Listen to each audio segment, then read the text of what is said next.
Hi everyone, welcome to my Shoreline studio. I'm Sybil Musjic. Behind the camera is Joshua Blanc. Now today our subject is working with unusual tools when you don't have everything that you usually do. This actually happened to me where I went to my daughter's place, and she lives quite a long ways away, and I didn't have a brayer. And I did have to make my gel plate. I can leave a recipe for you if you'd like. And those were early days when I was just starting on gel plate printing. Now what I did is I just scrounged around until I found something that would help me do my backgrounds and things. So I had a sponge brush, that was very useful. And I found a feather. And I had a variety of tools, including my air miles card, and sponges and those little ear things. And we were off and running. It actually works. So if you're missing tools, it's a good idea to just try something different. And also, even if you have all your tools, try something different anyway, just to see what would happen. Okay, we're going to start. I have done some preliminary work. This is our photograph we'll be working with. We're still working on all the wildfowl because there's so much of it around. As we're speaking here, the pelicans are traveling around the lake, and we're hoping that they'll stop by like they did last year, and we had some wonderful footage.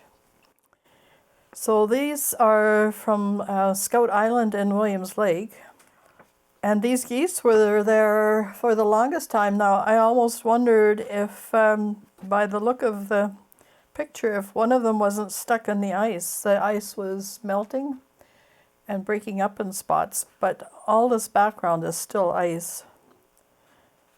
But where they are, there was a bit of open water. So, and they stood there for the longest time, so I had opportunity to get lots of good footage. So that's what we're working with.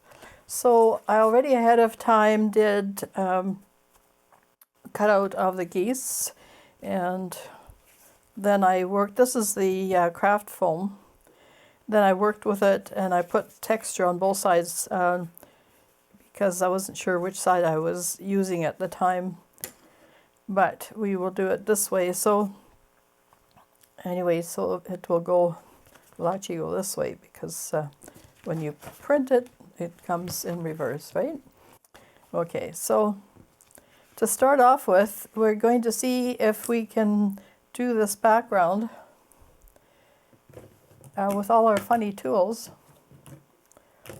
And then we're going to wipe this out. We're going to put this on as a template like this. I've cut it to size. Over time, your gel plate will stretch a bit. This is 5 by 7. So you can see it's gotten a little longer. So you can either line it up on the bottom or on the top. I guess top would be better. Whatever, but first things first. So we're going to do a variety of blues.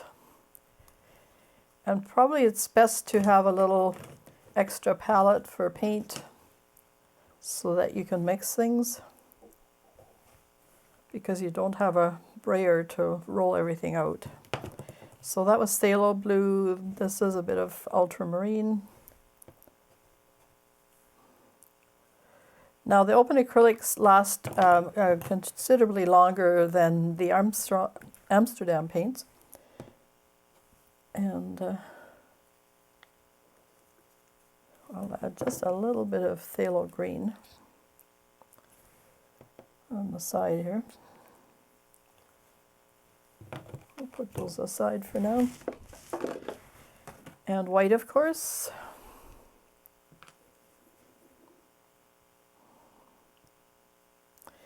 You see, I had taken all my paints and tools and whatnot, and the only thing I forgot was my brayer. So bad. So here we're going to mix some nice colors, just a variety of blues. And then you'll see I'm going to just use a sponge brush to begin with, and then I'll use the credit card or whatever card you have, and you can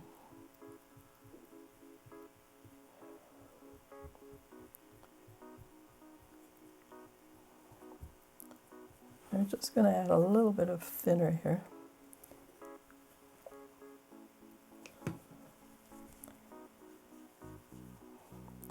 And you can see it's going to give you some nice texture, so texture is always good in gel plate printing.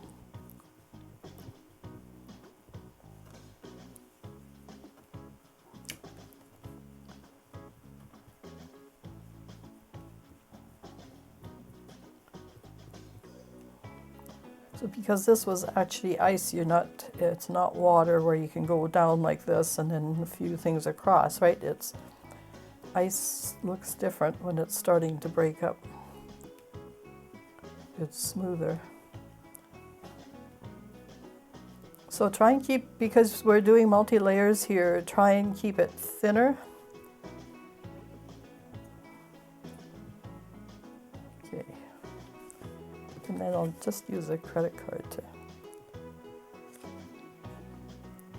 smooth things. And it'll have some ridges and some interest. So this is a fun thing to try even if you have all your tools.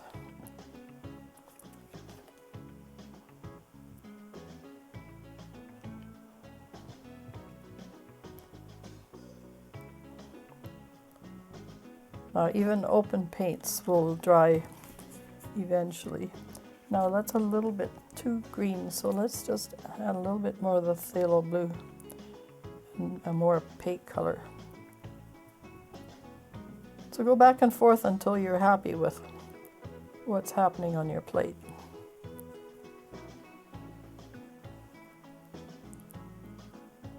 You'll still get those ridges, but they're more obscured in the background.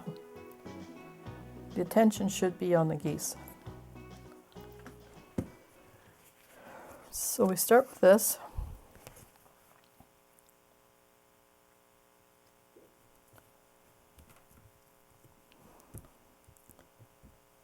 And I'll take some of the paint off because we've got some fairly thick layers here. Then we start wiping off and use a variety of tools you can use. You know, Kleenex would work. These baby wipes are pretty good.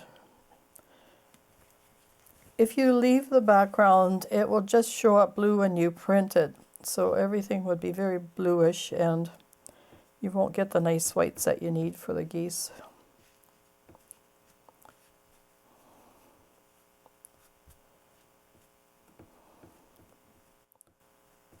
Now in here were what we call counters. If you look at it this way, everything fits together. These things are counters. And I do have them somewhere here, but we don't really need them. So that's how that fits. And what we're going to do is do a little bit of pochoir printing. So I'm going to actually ink these geese and place them in position, and then we take everything off and then we print, and hopefully it'll turn out really well. You never know, do you? Okay, so I did want to show you last night's effort. I did have to leave it overnight, but I was using the Amsterdam paints, and today we're using, you know, our open acrylics. So far so good. Right, we're going to now sort of pochoir style is get some paint on the geese, just adding a bit of white, and I have some raw sienna here, and we'll just mix it up, and I can probably just scrape it on. Remember, we don't have our brayer, so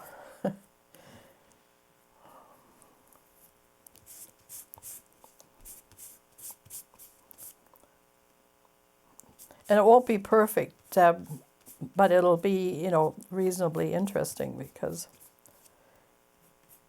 And then with a brush, we'll just clean up any areas.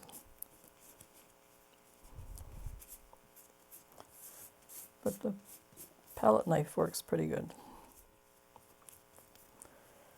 Right. Okay, so below the wings is where this raw sienna is, and then there's a little white spot here, right here, and the black necks and the black feet. Although in here they're mostly gray, but for the sake of artistry, we're going to make them reasonably black. Okay, so all we want to do at this point is get the little bit of the paint down and stick it on, and maybe put another sheet on top and really rub. Okay. So you're getting a bit of color, which is good. Then after this, we're going to have to just use our paints.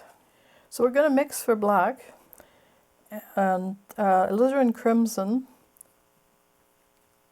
and phthalo green makes a really lovely black. And it's sort of has a little bit more vibrancy than, let's see, adding. And you can add a little bit of the raw sienna. We'll need some of the gray because some of the feet here are gray and some of the tones are there. And raw sienna just neutralizes a little bit so it's closer to a black. So a little bit of mixing going on. Again, we should put some thinner, even though the open acrylics last a long time, because we're, working for a longer stretch than usual. It really helps stretch your time. Okay, so let's do maybe a little bit more of the green here. So we just start adding this in. And there's a little spot here that stays white.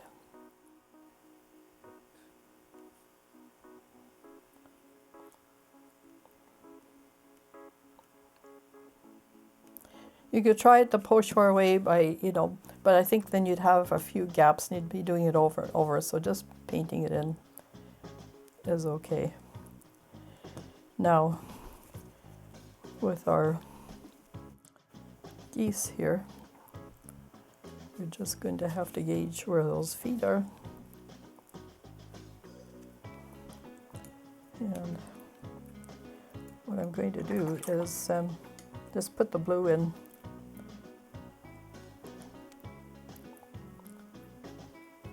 There we go.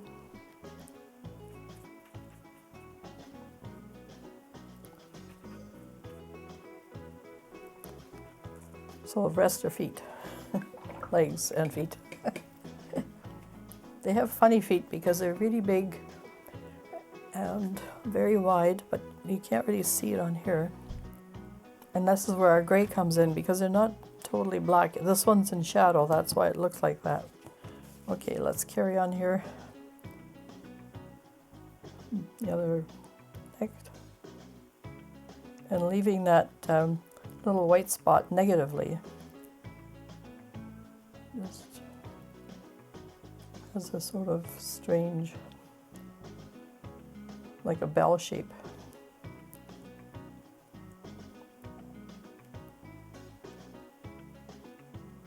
Try and get it as smooth as possible.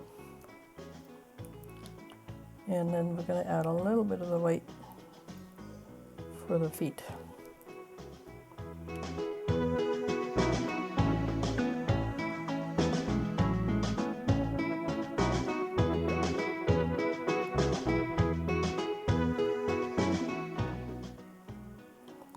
And maybe darken some areas like below the body where it would be darker and shadow.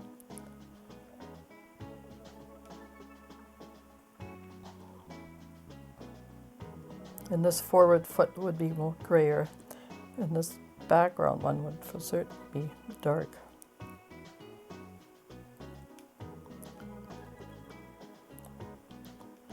That way you don't have what's called a kissing edge, where you don't know where one starts and the other stops. And you can do that with color variations. Okay, we're good there. Then we're going to add our raw sienna with our grays and just start putting in details in the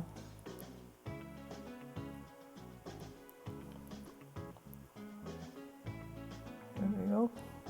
There's sort of a center line here.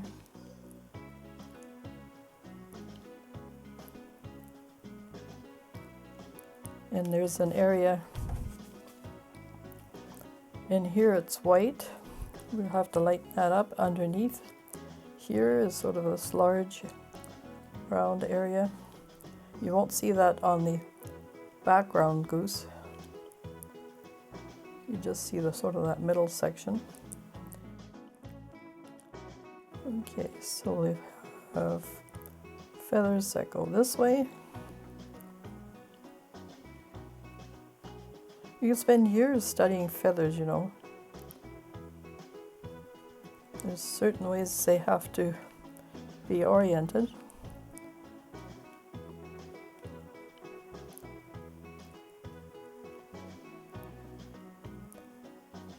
There's this grouping here. It also gives the goose dimensionality.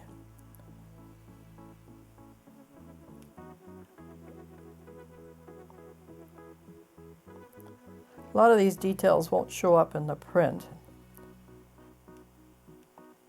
It's sort of a hit and miss thing, but if you at least suggest them, you get the feeling of feathers. Now, let's try more. There's a black tip on this end of this wing, and on the tail feathers. You can paint some of that negatively. You have, in here you have these long shapes and there's black up to there, so.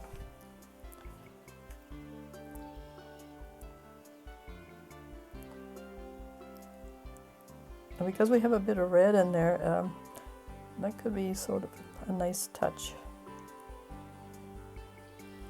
Okay.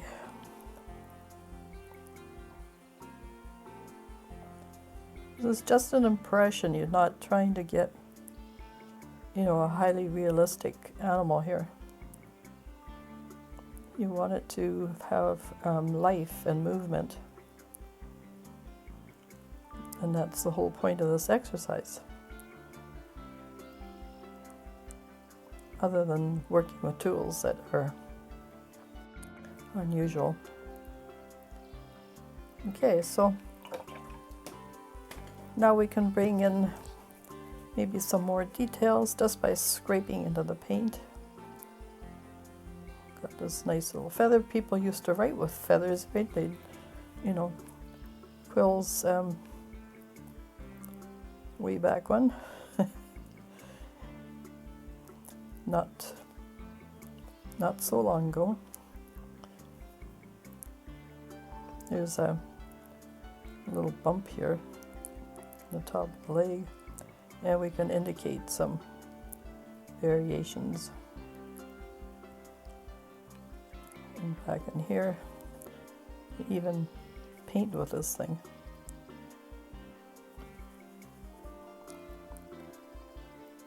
Painting should be fun, you know. It's if you've, you know, just producing work to sell, and you're trying to please a client, well, that's more about work than you know, having the joy of painting.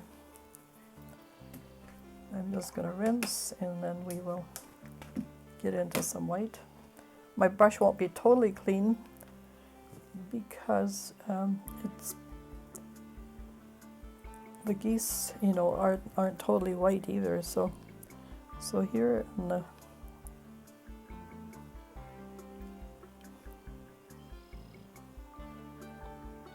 right top, and it's white here.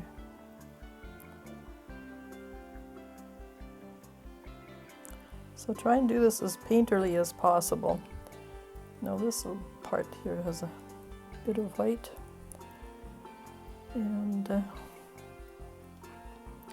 underneath here. And again, this will be grayer because of it's underneath the feathers. So that works for us pretty well.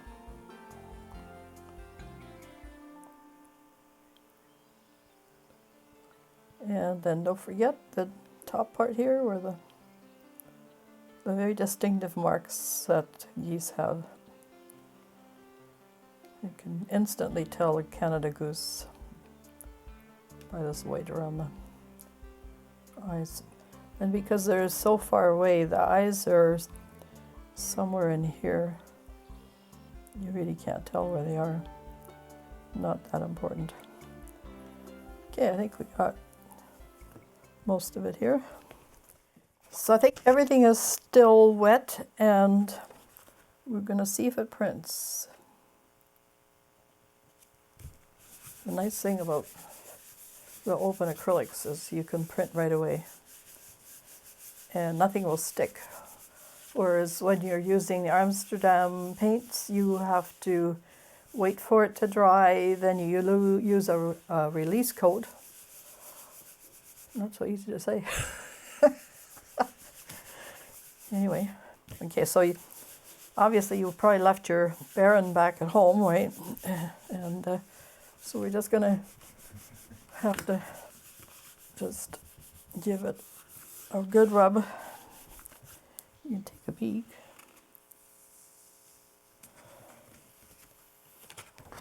Whoa! And there we are. And of course we'll crop these latter parts, but it turned out pretty good. And I would probably put a shadow on that. Wonder if we could line it up again, and but you can paint it in after and then sort of pretend print it. Let's do that because it's on the ice here. So we need a bluish gray shadow.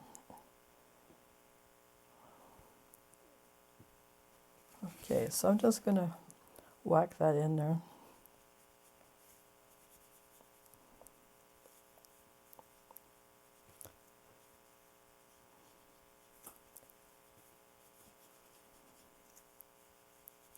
Remember that shadows are the color of the things that they're sitting on or standing on.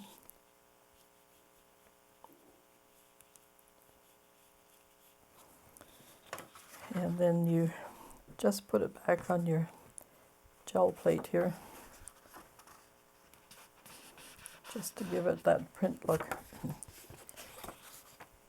And a little bit more.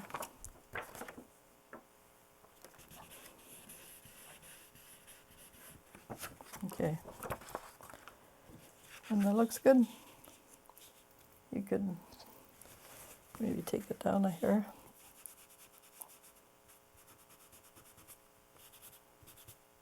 Again, you know, you can work with this kind of thing. Add details, whether you use colored pencil or whatnot. And it's pretty good. So there you go for today. Just a quick little heads up that if you do have trouble with supplies, you know that you can scrounge and find what you need. And it all works. The gel plate is so forgiving. So we'll catch you here at Shoreline Studio another time. Thanks so much for watching and supporting us. We really appreciate it, and it helps our channel to grow. So take care of your families. Bye for now.